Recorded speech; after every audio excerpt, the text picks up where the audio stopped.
1. It's 3 o'clock, bingo. Actually, it's 3:06. And this is Code Green with Howard Wiig. He's sitting to my left over there. Howard, thanks for coming on my show. My pleasure. I appropriated your show. But we're going to call your show today, the episode of your show, 3 Scoops of Green. And the reason is we have 3 things to cover. Yep. I'm going to cover them in due course. So it's Labor Day, and that's only of lesser significance. The greatest significance is that it's hot like you wouldn't believe. Lasers, yes. It's in really in hot. an unair-conditioned building, Yeah. which is thanks to me, because I worked with the building managers many, many years ago, and I said, turn off the AC during holidays.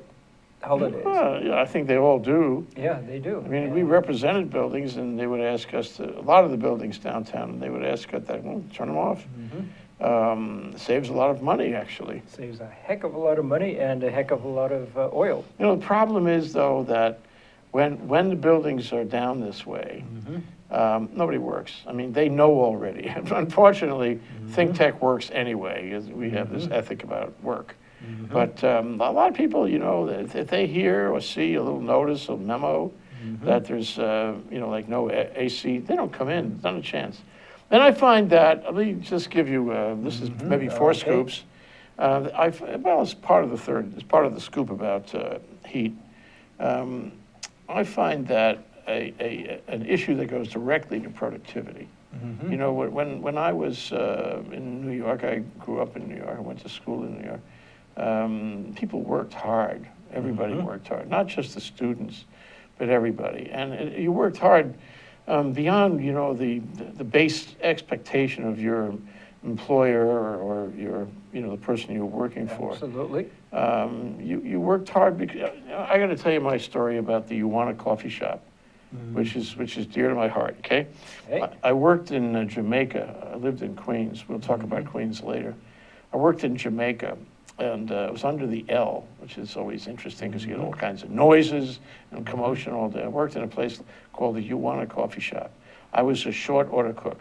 Now, by that, I don't mean that I was a short order cook. I mean that I was a short order cook. And I cooked all those short order things. And I was good at it. I was fast. You know, I could handle the whole place full, just me. I could handle it. And, and I got my job done pretty quick. And one day I had gotten my job done, and there was nobody in the restaurant, not a soul. It was, I guess, an afternoon on a weekend or something. And I was sitting back against the, cabinet or something, or the counter, and smoking a cigarette. And the boss walked in. Which was allowed back then. Which was, which I actually did for a while. And, it was the whole image thing, finished with the work. Now we sit back against the counter and we, contemplate what we did or something. And you're cool and you're tough. Cool, you're smoking. tough. Yeah, I was a college kid. And the boss walked in. His name was Bob Gorman, a real nice guy. And he said, wait a minute, you're smoking a cigarette, you're leaning against the counter, you're not doing anything. I said, right, I finished. I finished it all. I finished everything I had to do. And he said, no, you couldn't possibly have done that because the last thing you're supposed to do is think of something else that you have to do. You never, ever actually run out of things to do, got it? And that was, it was inspiring for me. And it has guided me ever since. Talk about compulsiveness. But if you run out of things to do, then the next task is thinking of what else you have to do.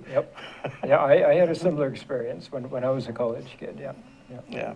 Anyway, so, from that point on, I realized that the guys who succeed in life, really, or at least who feel they're good and compulsive, are the ones who do that. And maybe there's a conflict between that and recreation, but that's governed me in school and in work ever since. And Queens or New York was like that. I mean, that's how you succeeded. Absolutely, yeah. And had to do that. And I come out here and I find, that for the first few years I was here, people worked like, they were working all day. But something happened.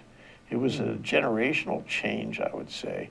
And I would say it was in the probably late 70s, early 80s, where if people could split, they would split. They really didn't care about working if they didn't have to work. If they could find a way not to work, they would leave. And that generation, was the first of many generations that feel that way. So I think that Hawaii, I don't know about the rest of the country here, may or may not be, the same, but Hawaii has changed from the time when people were really, in a heavy work ethic till now, when it's just, at least in the law business anyway, it's not like that. They used to make a joke about this very thing. How can you tell the difference between a partner and an associate in a law firm? The partner works all weekend.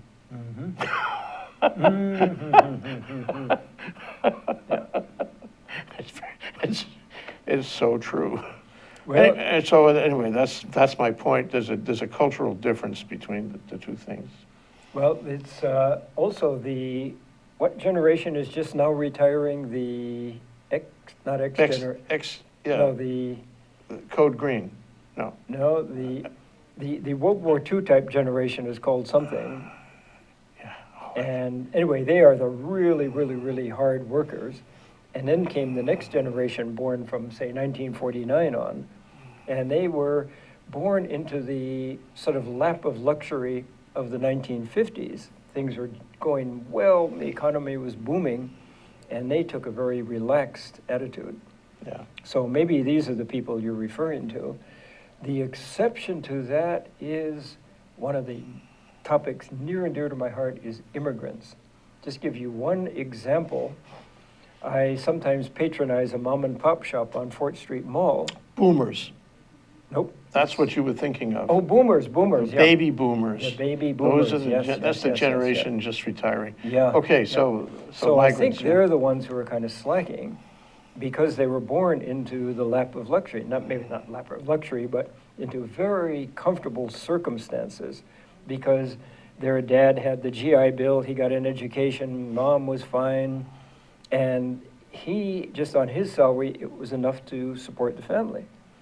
So very comfortable, and maybe they're thinking, yeah, life's pretty easy. I'll take off sometime. Yeah. The exception is immigrants, and just one example is a lady who runs a mom and pop shop on Fort Street Mall that I go to occasionally. I've become friends with her. And it used to be husband and wife, and then turns out the husband was fooling around, so now it's just the wife with one other employee. And I went to a concert in Hawaii Theater the other night, was walking back along Fort Street Mall at 10 p.m., and I see this motion. It's her closing up her shop at 10 p.m., and I went by and greeted her, and I said, what time do you wake up? Oh, 5. Fortunately, she lives within walking distance, but that's an example of an immigrant, and I could give several other examples. They've got the drive. The boomer generation maybe doesn't have the drive. Yeah, well, Yeah. I think that applies in school and work. Yeah. That's why the Chinese students do so well. They have the drive to come and work all night, study all night. Yeah. And my generation, we studied all night. I mean. Yeah, mine too. Yeah. In fact, we had a system. I'll tell you my system. Every night we went to sleep. Me and my study mate, we went to sleep 2 hours later. So in a 24-hour period, we had 26 hours, and it went around the clock. So we actually, in the space of about a week, we gained a whole day of study time. It was really an interesting kind of crash course into the next life by sort of creating a day every few days. Anyway, so this whole thing about productivity, in Hawaii as opposed to other places, is we are into ThinkTech is into being productive. Everybody should be productive in his own way. Some people are more productive in their way than other people are. But in general, what you have to have is a population, a workforce that is being productive. And if you have a lot of people who are not productive for whatever reason, good, bad, or not, then you go to a tipping point where the society, the community, the jurisdiction begins to lose the ability to the economy. It loses the economy. because nobody's, the economy is really a measurement of how much goods and services are passing hands, and value being created by the activities of the people involved in it. And if they're not involved in it, at some point that economy will suffer. Let me give an example of non-productivity. I'm president of Illuminating Engineering Society, Hawaii. Those are the professional lighting people. And periodically we put on workshops. So I've got one of the finest lighting efficiency experts in the nation coming here to Hawaii.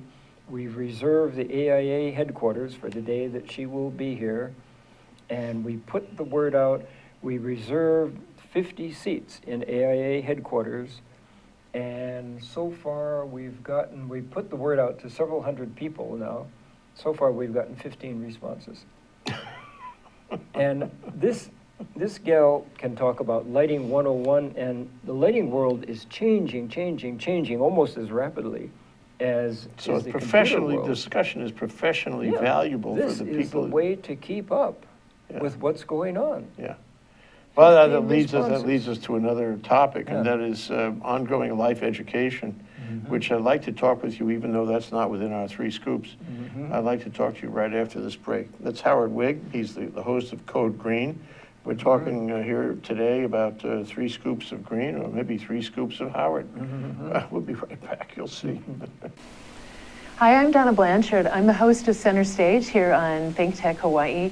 Center Stage airs every Wednesday at 2 o'clock, and of course you can check out our archives on YouTube or on ThinkTech Hawaii anytime you like. Why should you do that? Because this is an arts show that I believe is making a difference in lives. We talk with artists of various ilk. We talk with painters and writers, playwrights, novelists, poets, sculptors, dancers, you name it, directors, actors, of course. And we don't only talk about what people do, but we talk about how they do it. And my favorite part of the conversation, we talk about why they do it. And it's really common on this show to hear people say, wow, I didn't think about it that way. And it's very common to hear people afterwards who have seen the show say the same thing. And I hear all the time that people are inspired by the conversations that we have. So why don't you join us and be inspired too? That's Center Stage on Wednesdays at 2 o'clock. We'll see you Center Stage. We're back. I told you we'd come back, and we did, with Howard. And we're talking about, productivity, and we're talking about Hawaii being productive. And we're talking about, if you're not productive, what happens to your society. And, I think that in a larger national setting or a global setting, if you had everybody not wanting to produce, not being involved in productivity, then there'd be a tipping point for that organized group, and that's a real problem. But going back to our 3 scoops, Howard, I guess the second scoop, as a point of curiosity for me, is how did you get involved in energy? You're a local guy. What was the torturous trail you took to get involved in Code Green? It was not torture. It was highly not lucrative. What do I want to say? Salubrious. It was salubrious. Okay. Salubrious. You heard it on ThinkTech. We're here to raise levels of awareness, and salubrious. If you look it up, I'm sure your life will be better for that. So I was, as you pointed out, I was born and raised here. I was born and raised in Kahala. I was on the poor side of the street. I want to emphasize that. Well, there were pig farms in Kahala way back when. Oh, I could tell some stories about those pig farms. But I was in that was back in the Japanese farmer section. There was just 2 rows of us Haole/Hawaiian homes back then. Oh, little side note, just down the street from me on the beach side, the author James Michener, you may have heard of him, he bought a house and he was ready to move in, and Bishop Estate, which owns the land, said, no, you have a Japanese wife. Holy moly. Wow, yeah. Oh, so hard to believe. Gosh. And he had to fight. And what year was that? This was back in the mid-50s. That's disgusting. Yeah. But They who are so interested now in cultural equality. Yeah. Oh, yeah, how yeah, interesting that is. Yeah. And needless to say, he put up a good fight, and he knows how to fight, and he won, and he broke the barrier right there. Yeah, good. Well, a lot of barriers were broken. I mean, Yeah. the private clubs, all those barriers. We did a piece for the Hawaii State Bar Association and found out that lawyers went to the best schools, local lawyers, Asian lawyers went to the best school in the mainland. Schools on the mainland came back, couldn't get a job, and the hiring partners would say to them, we can't hire you. What'll our clients think? It wasn't that many years ago. This is 45 years ago. Yeah, this is one of the advantages of being mature, quote unquote, which is another word for having some gray hair up here. You can see history unfold before your eyes. Yeah. That's the problem, That's the problem, that if you have gray hair or no hair, as some people do, you remember the history. You don't even have to be a history buff. Yeah. You don't even have to have done well in history or even read the paper. If you've lived through the times, you have learned. Living through the times is a lesson. But a lot of people they weren't born yet. And they don't know, and they haven't studied history. Yeah. And they're asked to make judgments, or they have opportunity to make judgments about things that need perspective in history, which they don't have. Yeah. And I mean, I find it interesting. For example, was recently, you have students, college students, and the like, and they're asked to serve on these boards, and these boards have power. And you say, what is that? Why would you give a kid? Sorry, I'm not trying to be difficult here, but why would you give a 17-year-old power in a political sense when he hasn't been around but 17 years? Yeah. I would rather see somebody been around 2-3 times that age to exert the power. But these are the times we live in. It's not only transparency, it's power. And I think the study of history, the old Stantiana thing, if you don't study history, you'd be doomed to repeat it. And so if we want to make progress, be progressive, we better study history. Even that 17-year-old, he really better study history. Anyway, so there you are in Hawaii, growing up. So, what we're the topic of discussion, in case we missed it, is how This is the second scoop. How I got to Code Green. So here I was, born and raised in Kahala, and there was very little traffic back then. And so as soon as we were able to ride bikes, all of us kids in the neighborhood, we all got our bikes, and we'd say, hey, Mom, I'm going to Johnny's house. Okay, be home for dinner. And we'd just go riding our bikes all over the place, and we'd create football games and did all kinds of things, including some very, very foolish things. The beach was right there. We'd go hop in the water, and we just had a glorious old time out in the sun. And my skin has a thing or two to say about that. But, So does your dermatologist. oh, God, I don't even want to talk. She gave me two lectures recently. But it was a wonderful, wonderful time outdoors, and looking back, the favorite memories I have were just lying in the grass in my yard and looking up at the clouds, and maybe my dog right next to me, and just looking at the clouds and feeling not the type of heat we have now, but nice cool breezes, and just getting into that sort of unfolding of the soul sense. This is what life is all about. I'm up under the clouds, the breeze is blowing, and I think that gave me a really, really deep connection with the environment. So as soon as I got to college and started reading certain books, the Silent Spring type of books way back when, I said, this is absolutely wrong. We are meant to live in harmony with Mother Nature, and we are harming Mother Nature. And it's very quickly that I got the analogy of the fleas crawling over a sick dog.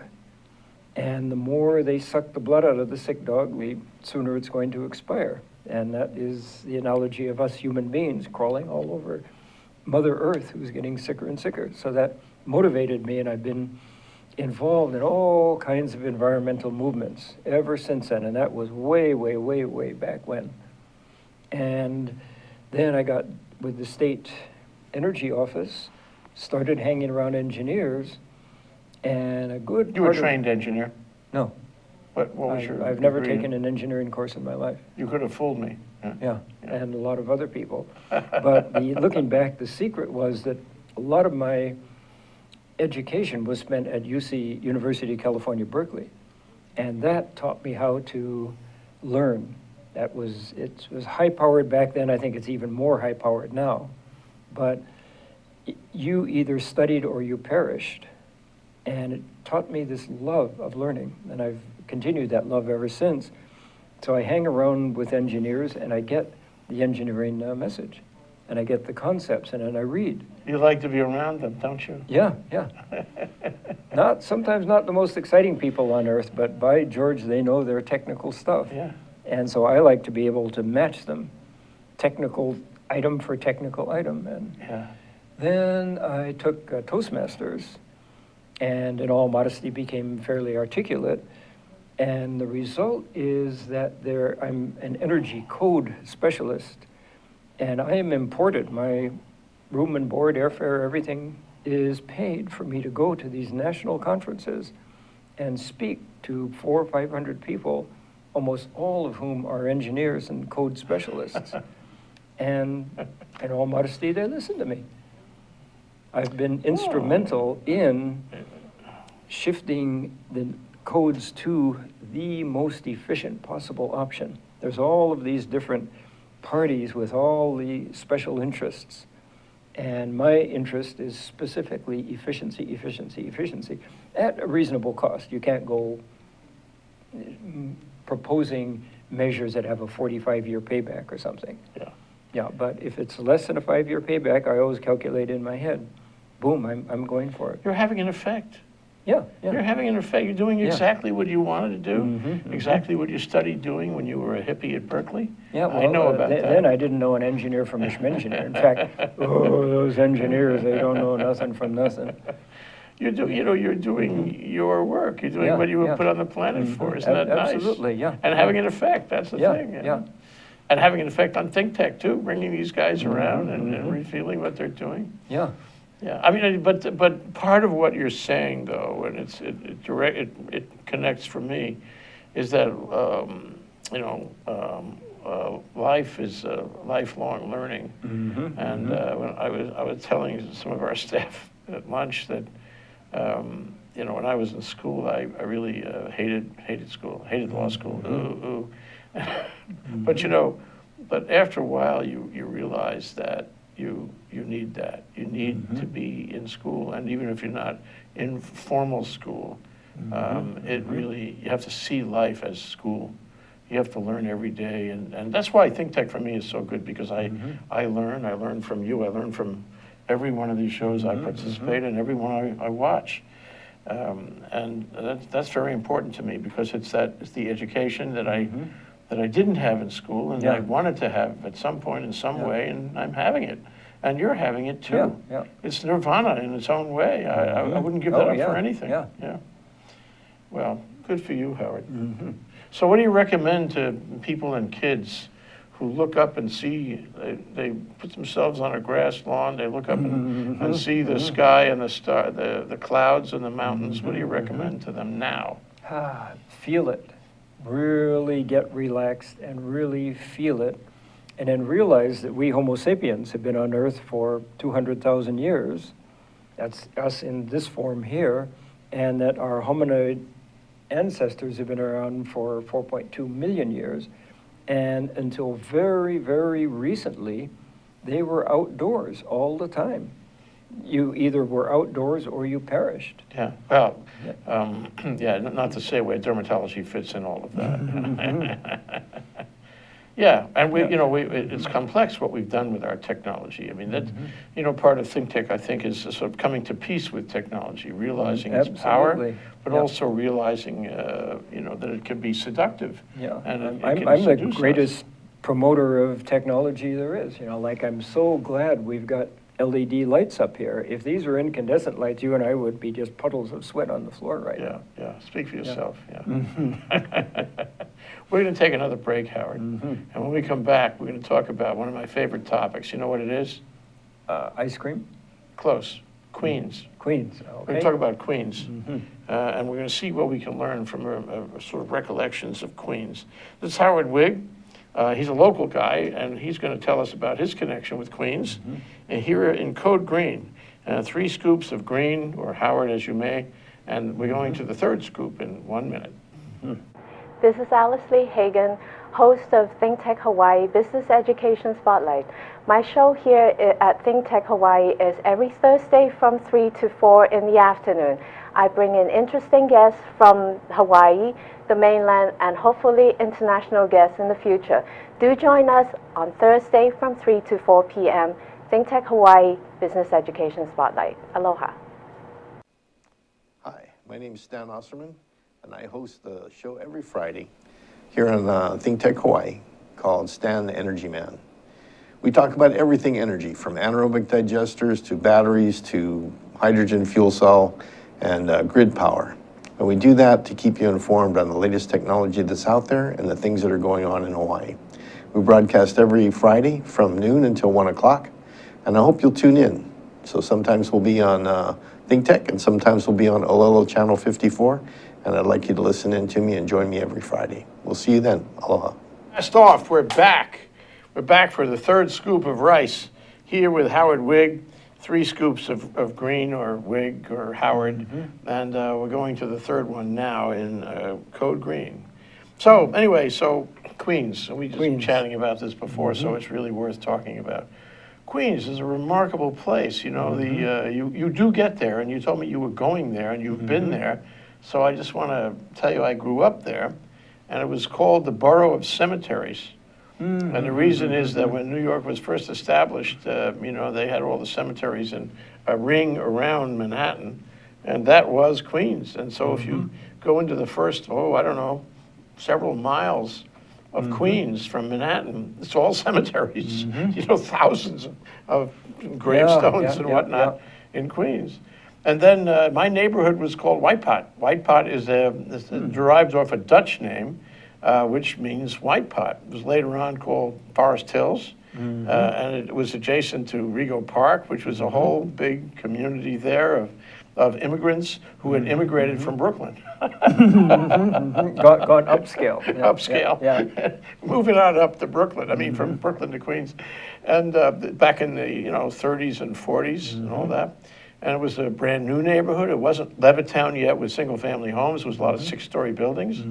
And White Pot was when I grew up, was largely still a farming community. Whoa. And I could look across the street from my 6-story house, and I could see a farm, believe it or not, in Forest Hills.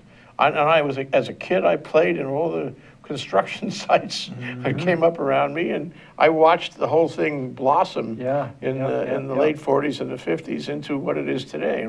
And what it is today is a remarkable United Nations kind of neighborhood. They said it was the bedroom community for the UN. A lot of people from everywhere in the world live in Queens. It's still today, you see restaurants and shops from everywhere. And one of the biggest Chinese restaurants, I mean Chinese, from mainland Chinese restaurants I've ever seen in or out of China is in Queens, right near where I grew up. I mean, a restaurant the size of a football field. And incidentally, there's food stores where you can buy these, products from every culture in the world. So Queens has turned into a tremendous melting pot. And it's a very nice place. I mean, it's relatively speaking for a city that's sometimes a little raucous. It's a nice city, and there are nice neighborhoods that have retained, their quality since I was a kid. There are, the old shopping places and walking places and parks that I played in are still viable places. It has not deteriorated.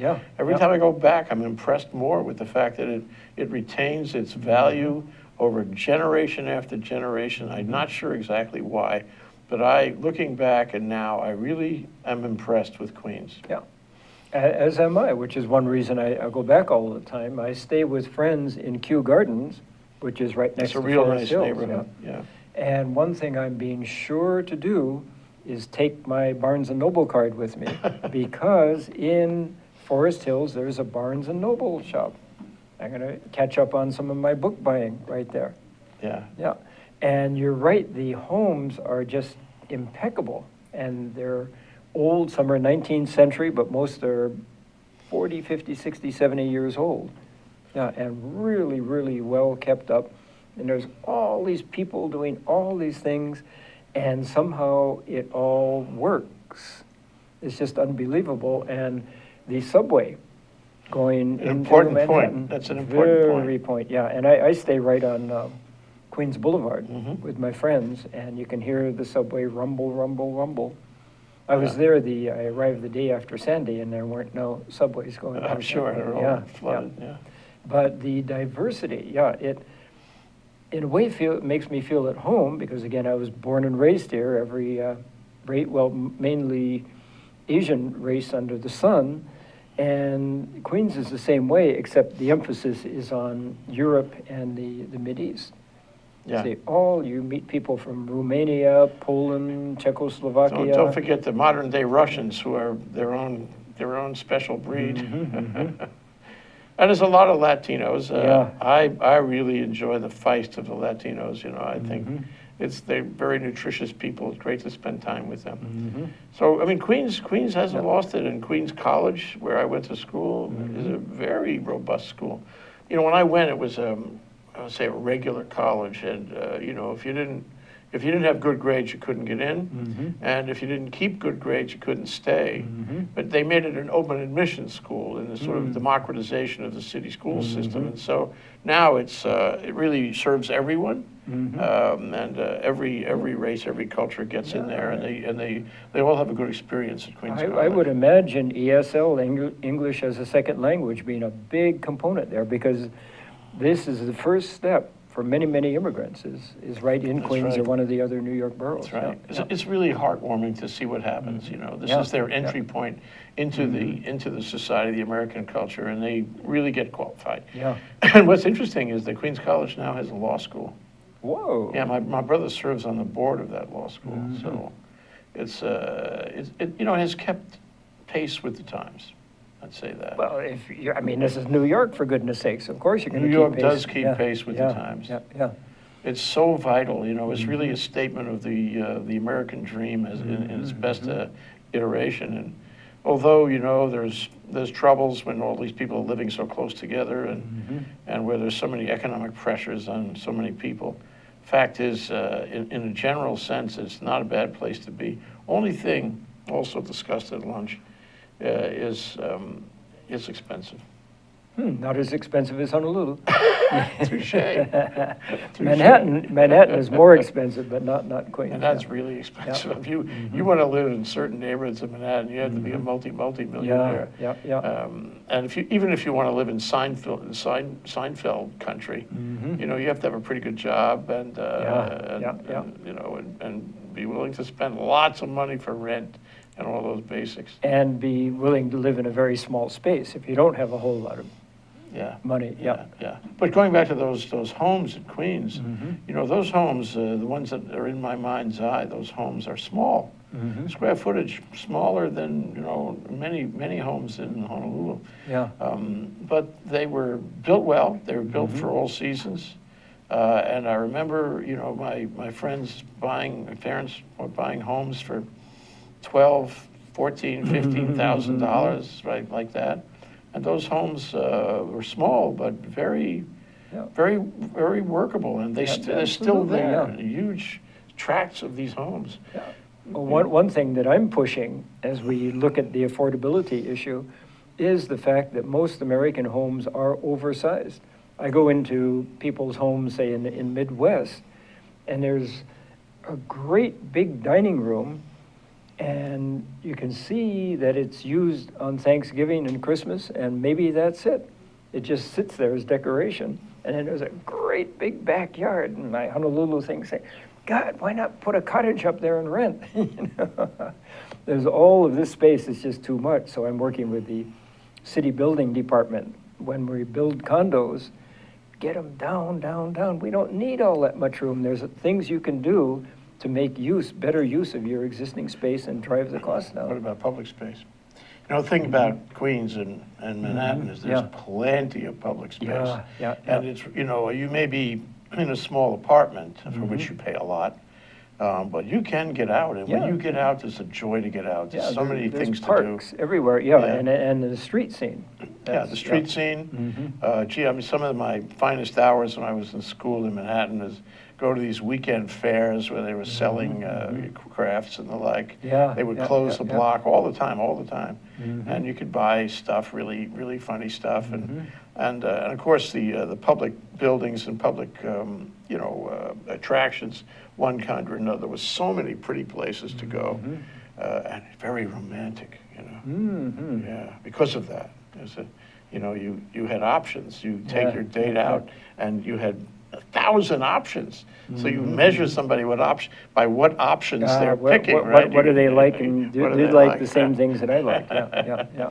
We have to get into public spaces in Hawaii. We don't have enough public spaces. In fact, they're being gobbled up. I hope you're advocating for that. Well, we've got, in this part of town, we've got Ala Moana Park, Kapiolani Park. Yeah. Lord knows those are well-used. They're very well-used We need more. parks. We Yeah. need more because, a lot of public spaces are being eaten by the condos. It's not so much that they go straight up, it's that they go straight out, too. Yeah, And yeah. the zero lot line and all the very narrow sidewalks. And we have to have parks everywhere. I don't know why we I've don't do been that. part of that discussion, and the developers want to go out to zero lot, and there's always a parking issue. So I work with architects, one thing we're saying is, okay, you want to have 3 stories of parking or whatever, get people up onto the 3rd floor where there's a mini park, and put trees up there Sure. and benches and everything. Sure. Yeah. You know that building with the furniture store in Kapiolani Boulevard, Kapiolani and Pi'ikoi? A fairly new, fancy condo. Yeah. I was there in the public space there. I shouldn't say public because it's not really public. It's more like for the benefit of the condo. But it's huge public space. And on the 2nd or 3rd deck over the parking, there's green grass and tennis courts and walkways and benches. It's lovely. Yeah. Why don't we do that for the rest of the people? Yeah, we should. My gym is right in the heart of Kaka'ako, and there's a mini park there, and the trees are just growing, but especially in the evening or on weekends, there's a lot of little kids in that neighborhood, and you see the parents taking the kids out, and they're running all over the place and going down the slides and everything. That's how it should be. And then when the trees mature, now you're going to have a lot of nice shady areas too. Yeah. So what will you do in Queens? What will you look at? What will you bring back? I'll bring back clean hair. I'm going to get a haircut. I there. want that, yeah. And what else? Some really, really good Jewish food, Dominican food, even Filipino food. One of my friend's favorite places is a Filipino restaurant. Don't forget that in Kew Gardens, there's a place called the Pastrami King. And Yeah, I couldn't believe when I first got to New you know York. about this. Pastrami, no, just any pastrami sandwich. You get one here, and it's this little eensy-weensy thing. In New York City, the pastrami is piled on so high you can barely get your mouth around the pastrami, much less the It sandwich. falls all over. Yeah. And of course, it's fatty no matter what you say. You know the whole thing about pastrami. The center of the pastrami universe is on Houston Street, and it's called, there's a big sign in the window that says, "Send a salami to your boy in the army." It's called Katz's Delicatessen. And that refers to World War II. And that's where Sally met Harry. Remember where they had their orgasm scene in the restaurant? It was in that restaurant in Katz's Delicatessen. Such a sweet place. Yeah. Anyway, you walk in there and you say to the guy making the pastrami sandwich, you say, "Make it lean." And he gives you a looks blank at you. look? He's Yeah. such a look. Everybody asked me to make it lean. You want it lean? $5. That sounds I mean, like for the New lean. York. Yeah. Yeah, New York has got such, interesting things happening. I remember at one point in my youth, I was traveling, and I hadn't been back to this country in years. And I had an accent that people had trouble understanding because I'd adapted myself to different languages. I got into the middle of Manhattan, and I really wanted X sandwich. I just hadn't had one in a jillion years, so I went to a little shop right in mid-Manhattan, and I said, is it possible that I could get, in stilted English, and this, I think it was a Hispanic guy, he gave me a broad smile across the counter and said, sir, this is America. Anything is possible. Oh, I love that. Wow, yeah. And he said it in an accent. That's what yeah. you get. Yeah. This is America. Anything is possible. Yeah. This is Hawaii. Anything is possible. This is ThinkTech. Anything is possible. Thank you, Howard. What a great discussion. What a great so discussion. enjoyed that. Yep. Let's do it again. 3 scoops with Howard and more. Thank you, Howard. Aloha. Bye.